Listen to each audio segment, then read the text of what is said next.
Hər kəs salam, mən Murad, həvəskar şahmatçıyam. Bugün şahmat dərsimizin 12-ci dərsidir. Onu qeyd etmək istəyirəm ki, rus və Azərbaycan dillərində onlayn dərslər keçirilir. Aşağıdakı nömrə ilə əlaqə saxlaya bilərsiniz.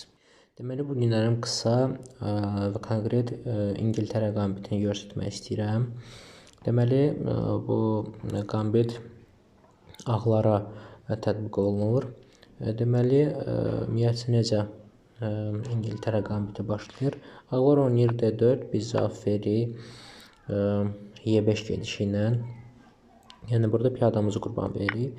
Əlbəttə ki, piyada müdafiəsizdir. Ağlar da o piyadanı götürür. Biz də filimizi inkişaf edib fil C5 oynayırıq.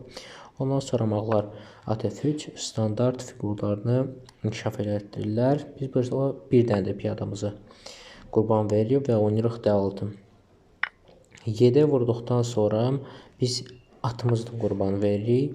At Y7 oynayırıq. Elə əsas tələ də burada olur. Deməli, burada ağlar atı götürdükdən sonra biz də vururuq F2-dəki piyadanı və burada artıq görürük ki, ağlar vəzirsiz qalır.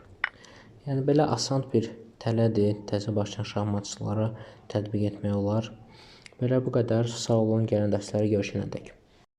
Hər kəs salam, mən Murad, həvəskar şahmatçıyam. Bugün şahmat dərsimizin 12-ci dərsidir. Onu qeyd etmək istəyirəm ki, rus və Azərbaycan dillərində onlayn dərslər keçirilir. Aşağıdakı nömrə ilə əlaqə saxlaya bilərsiniz. Deməli, bu günlərim qısa və konkret İngiltərə qambitini göstərmək istəyirəm. Deməli, bu qambit ağlara tətbiq olunur. Deməli, ümumiyyətcə necə İngiltərə qambiti başlayır. Ağlar oynayır D4, biz cavab veririk Y5 gedişi ilə. Yəni burada piyadamızı qurban veririk. Əlbəttə ki, piyada müdafiəsizdir. Ağlar da o piyadanı götürür. Biz də filimizi inkişaf edib fil C5 oynayırıq. Ondan sonra ağlar AT3 standart fiqurlarını inkişaf etdirirlər. Biz burada bir dənə də piyadamızı qurban veririk və oynayırıq D6.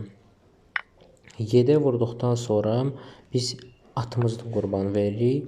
At Y7 oynayırıq. Elə əsas tələ də burada olur. Deməli, burada ağlar atı götürdükdən sonra biz də vururuq F2-dəki piyadanı və burada artıq görürük ki, ağlar vəzirsiz qalır. Yəni, belə asan bir tələdir. Təzə başlayan şahmatçılara tətbiq etmək olar. Belə bu qədər. Sağ olun, gələn dərsləri görüşək.